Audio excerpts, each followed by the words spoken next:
O Scar tinha um plano praticamente perfeito. Ele conhecia as fraquezas do Mufasa, né? Sabia como manipular o Simba e conseguiu reunir aliados dispostos a fazer o trabalho mais difícil por ele. E durante algum tempo, tudo aconteceu exatamente como ele queria. O Mufasa morreu, o Simba desapareceu, né? No caso fugiu, e o Scar assumiu o trono. O leão, que passou boa parte da vida à sombra do irmão, finalmente conseguiu aquilo que ele tanto desejava. Só que existe uma ironia enorme em toda essa história, porque o Scar provavelmente perdeu o reino antes mesmo de conquistá-lo. E eu não estou falando de algum erro que ele cometeu durante o próprio reinado, muito menos da luta contra o Simba ali no final do filme. Na minha opinião, a decisão que realmente condenou o Scar aconteceu antes mesmo da morte do Mufasa. E quando você percebe qual foi essa decisão, o final de O Rei Leão fica ainda mais interessante, porque o Scar passou praticamente o filme inteiro acreditando que era mais inteligente do que todo mundo, e talvez fosse mesmo. Só que ele não percebeu que estava construindo a própria derrota junto com a vitória. Sempre pontual, majestade.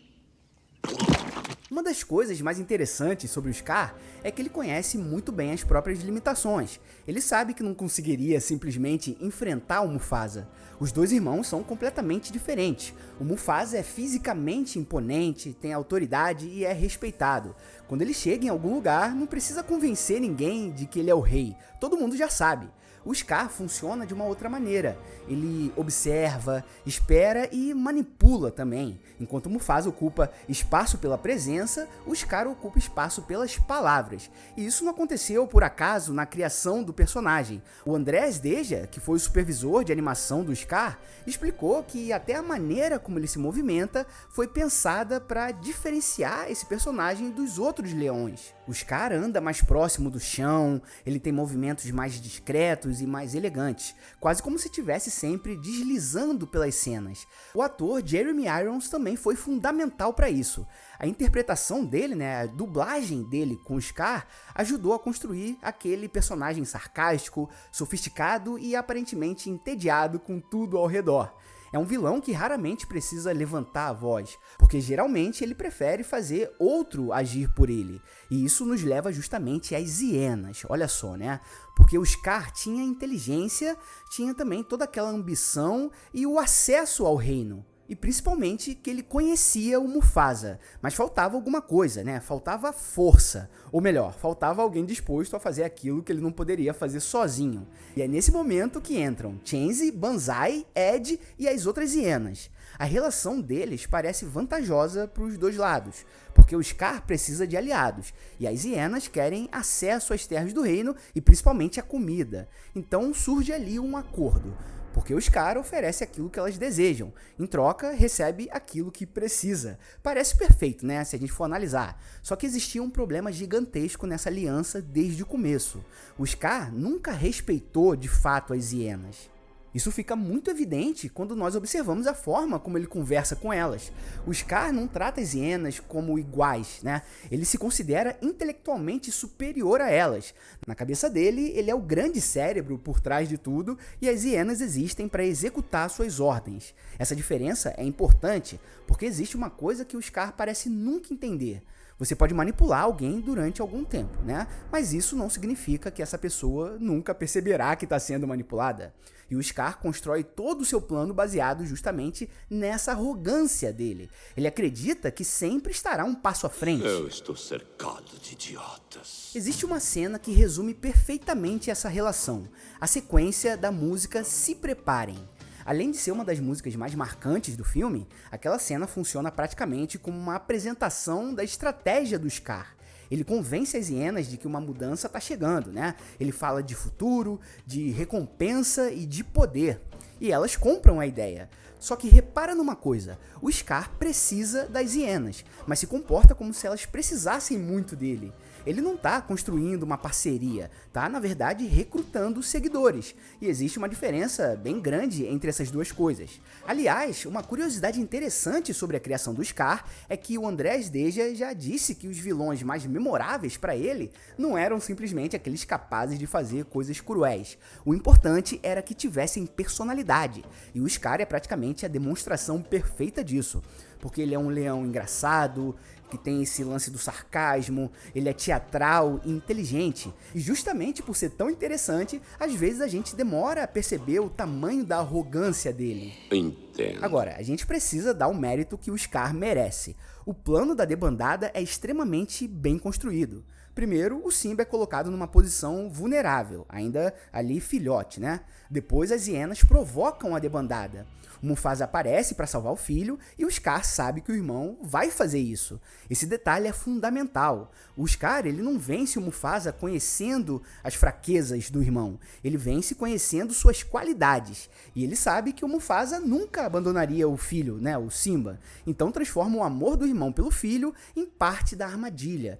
Isso, se você parar para analisar, é perverso, mas também mostra como o Scar é inteligente. O problema é que ele não percebe que está fazendo exatamente a mesma coisa consigo. Ele está criando uma situação que faz com que a sua maior característica, que é a capacidade de usar os outros, acabe sendo também a sua maior fraqueza. Matem. Olha, depois da morte do Mufasa, o Scar ainda precisa resolver um problema, que no caso seria o Simba. Enquanto o Simba estiver vivo, existe um herdeiro legítimo. Então o Scar faz uma das coisas mais cruéis de toda a animação. Ele convence o próprio sobrinho de que ele foi responsável pela morte do pai. O Simba é só um filhote, né? Ele tá assustado, acabou de perder o pai, e naquele momento o Scar percebe exatamente qual emoção ele precisa explorar, que seria a culpa. Ele não precisa enfrentar o Simba, só precisa fazer o menino fugir. E depois manda as hienas terminar o serviço. Então você percebe que, novamente, o Scar delega. Ele manipula o Simba emocionalmente e entrega essa parte final às hienas. E por algum tempo acredita que tudo deu certo. E vivo. Quando Scar finalmente assume o trono, aparece uma diferença bem grande entre conquistar poder e saber administrar e utilizá-lo.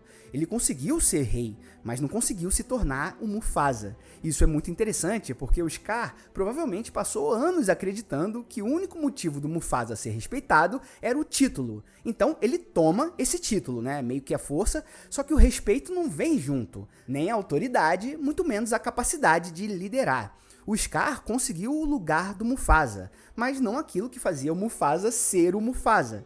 E aos poucos o reino acaba entrando em decadência. É fácil olhar para aquela situação e simplesmente pensar: pô, o Scar trouxe as hienas e elas acabaram com tudo. Só que isso absolveria o Scar de uma responsabilidade que é dele. Foi o Scar quem prometeu recursos, foi ele também quem criou aquela aliança, quem assumiu o comando e também quem não conseguiu administrar nada depois. Ou seja, ele era excelente conspirando, só que péssimo governando. E essa diferença é fascinante, porque destruir alguma coisa e construir outra coisa são habilidades completamente diferentes. O Scar sabia perfeitamente como construir o reinado do Mufasa, só que ele não fazia ideia de como construir o próprio. Quê? O que você disse? Nada não. Conhece a lei. Nunca, jamais mencione esse nome na minha presença. Eu sou o rei. Então agora nós podemos voltar ao título desse vídeo, porque eu disse no começo que, na minha opinião, o maior erro do Scar aconteceu antes mesmo da morte de Mufasa. E qual seria, né, esse erro? Na minha opinião, foi acreditar que poderia construir a sua ascensão usando as hienas como ferramentas descartáveis. A aliança com as hienas, por si só, não era necessariamente uma decisão ruim. Na verdade, estrategicamente, ela foi fundamental. Sem elas, provavelmente o Scar jamais conseguiria executar aquele plano. O erro veio junto com a maneira como ele enxergava essa aliança. Porque o Scar acreditava que poderia prometer qualquer coisa, usar aquelas personagens quando precisasse, tratar as hienas como inferiores e depois simplesmente descartar quando deixassem de ser úteis, né? Esse foi o erro dele, e ele começou antes do Mufasa morrer, como nós vemos ali no filme. Essa é a ironia perfeita de O Rei Leão. As hienas ajudam o Scar a chegar no poder, e são as próprias hienas que participam diretamente da queda definitiva dele. Pensa nisso, a ferramenta usada para construir a vitória vira a ferramenta da derrota ali. E o mais interessante é que isso não acontece por acaso, porque o Scar passa o filme inteiro plantando essa consequência. Ele promete, né? Ele também manipula, exige e ele culpa e nunca assume a responsabilidade, como deveria, até chegar ao momento em que não existe mais ninguém para manipular. Sim. Nós vemos que na batalha final o Simba descobre a verdade. O Scar tenta escapar, tenta negociar também e manipular novamente, porque é isso que ele sempre faz, é o que ele sabe fazer. Quando percebe que perdeu o controle da situação, imediatamente ele procura alguém para culpar e escolhe logo as hienas. O Scar tenta convencer o Simba de que elas eram as verdadeiras responsáveis, só que existe um detalhe, né? Porque as hienas escutam e naquele momento tudo muda, porque pela primeira vez elas percebem claramente aquilo que sempre foram pro Scar. Descartáveis, né? O Scar nunca enxergou aliados ali, nunca enxergou parceiros, nem indivíduos que tinham colocado a própria vida em risco pelo plano dele. Ele enxergava ferramentas, e quando uma ferramenta deixa de servir, se joga fora. Só que dessa vez as ferramentas responderam. É por isso que eu acho tão interessante dizer que o maior erro dele aconteceu antes da morte do Mufasa, porque tecnicamente o Scar vence quase tudo naquele momento. Ele elimina o irmão, afasta o que seria o herdeiro, né, o Simba, assume o reino, mas já existe uma bomba relógio funcionando, que seriam as hienas. Não porque elas fossem naturalmente destinadas a atrair o Scar, mas porque o vilão construiu uma relação baseada só em interesse e desprezo. Ele nunca conquistou lealdade, ele conquistou mesmo a conveniência. E conveniência dura só enquanto existe ali alguma vantagem. Isso tudo acaba explicando também um pouco da diferença entre o Scar e o Mufasa, porque o Mufasa tinha seguidores, já o Scar tinha subordinados. Você pode achar que é parecido, só que não é, porque quando o Mufasa está em perigo, outros personagens se preocupam com ele. Quando o Scar está em perigo, praticamente ninguém aparece para salvar o cara, porque o Scar nunca construiu relações, ele construiu ali utilidades, e talvez seja uma das diferenças mais importantes entre esses dois irmãos, porque o Mufasa conseguia compreender que ser rei envolvia responsabilidade. Já o Scar acreditava que ser rei significava ser servido, né, como nós vemos lá. Você nunca mais verá a luz de outro dia. Adeus. E aqui talvez esteja a minha parte favorita dessa análise, porque o Scar era provavelmente um dos personagens mais inteligentes do filme, só que a inteligência dele vinha acompanhada de um ponto cego gigantesco, que era a arrogância que ele tinha. Ele entendia os outros muito bem, só que se entendia muito pouco. Ele sabia identificar o medo no Simba, né? Ele também identificava a proteção paternal que o Mufasa tinha, a fome das hienas, e também sabia descobrir exatamente aquilo que cada personagem queria. Mas ele nunca percebeu como ele próprio era visto pelos outros, e isso é fascinante, né? O Scar passa o filme inteiro lendo os outros e termina derrotado porque não conseguiu ler a sala, vamos dizer assim. Inclusive, eu já fiz aqui no Animaverso um outro vídeo falando sobre o Scar, né? Chamado A Verdade Assustadora sobre o Reinado do Scar, e ali eu falei justamente sobre o que acontece depois que ele chega ao poder e sobre como as terras do reino entram em decadência. Mas existe uma diferença importante entre aquele assunto e o que nós estamos falando agora, né? Porque aquela decadência não começou quando o Scar virou rei.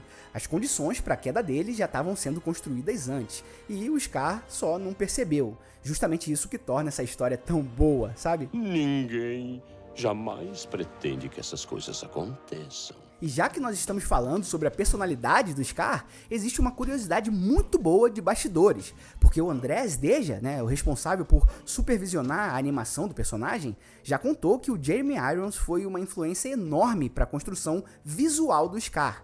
Os animadores observavam suas expressões e a maneira de interpretar as falas, né? O Roger Allers, que é um dos diretores do filme, também destacou como o Jeremy Irons oferecia diferentes interpretações durante as gravações. E dá pra perceber isso no resultado. O Scar não parece simplesmente estar falando, ele parece estar saboreando as próprias palavras. Às vezes uma sobrancelha sobe, às vezes o olhar dele muda e também às vezes ele responde como se estivesse intelectualmente cansado das pessoas ao redor. Isso ajuda muito a explicar porque o personagem continua tão memorável.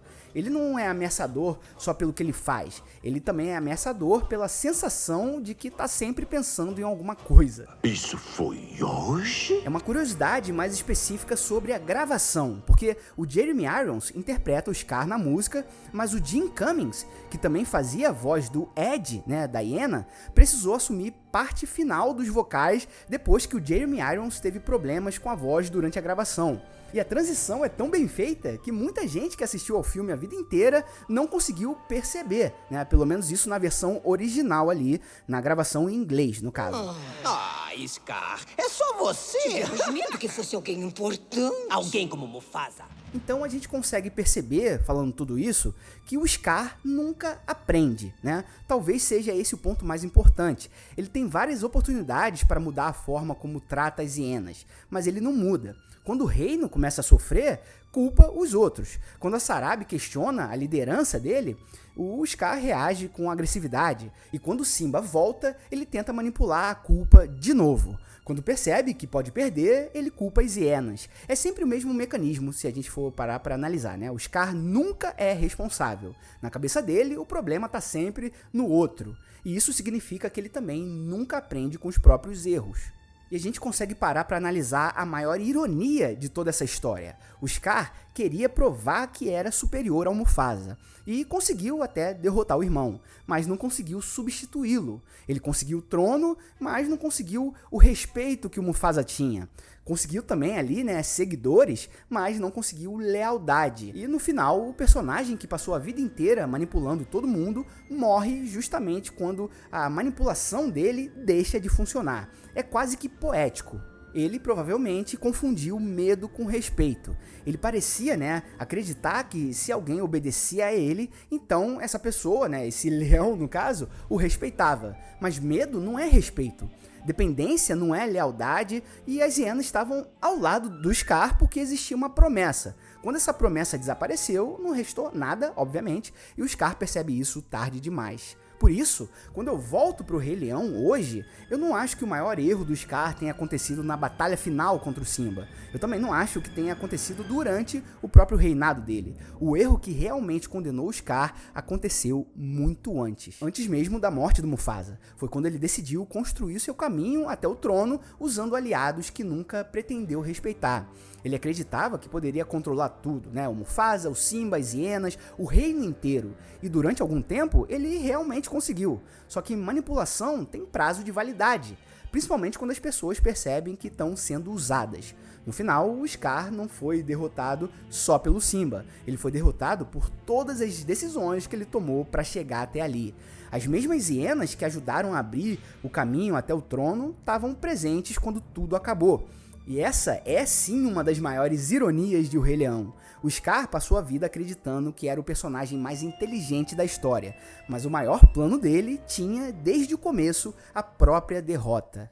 Eu tenho que treinar reverência. Bom, pessoal, esse foi um vídeo bem complexo de fazer aqui pra vocês, por isso eu queria saber a sua opinião aqui nos comentários. O que você acha dessa ideia, né, desse erro gigantesco que o Scar teve ali durante todo o processo do filme? Diz aí, comenta pra gente conversar um pouquinho, trocar uma ideia sobre essa franquia maravilhosa que é o Rei Leão. Espero que vocês estejam gostando desses vídeos que eu tô lançando por aqui. Espero lançar com mais frequência, beleza? Então comenta aí. E é isso, não esquece de deixar o like aqui no vídeo, clica no gostei, né, porque isso ajuda muito a gente na divulgação dele. Se inscreve no canal se você é novo por aqui. Não esquece de conferir na descrição do vídeo minhas redes sociais. Clica em um desses vídeos também que estão aparecendo agora na tela para você assistir. Um grande abraço e valeu!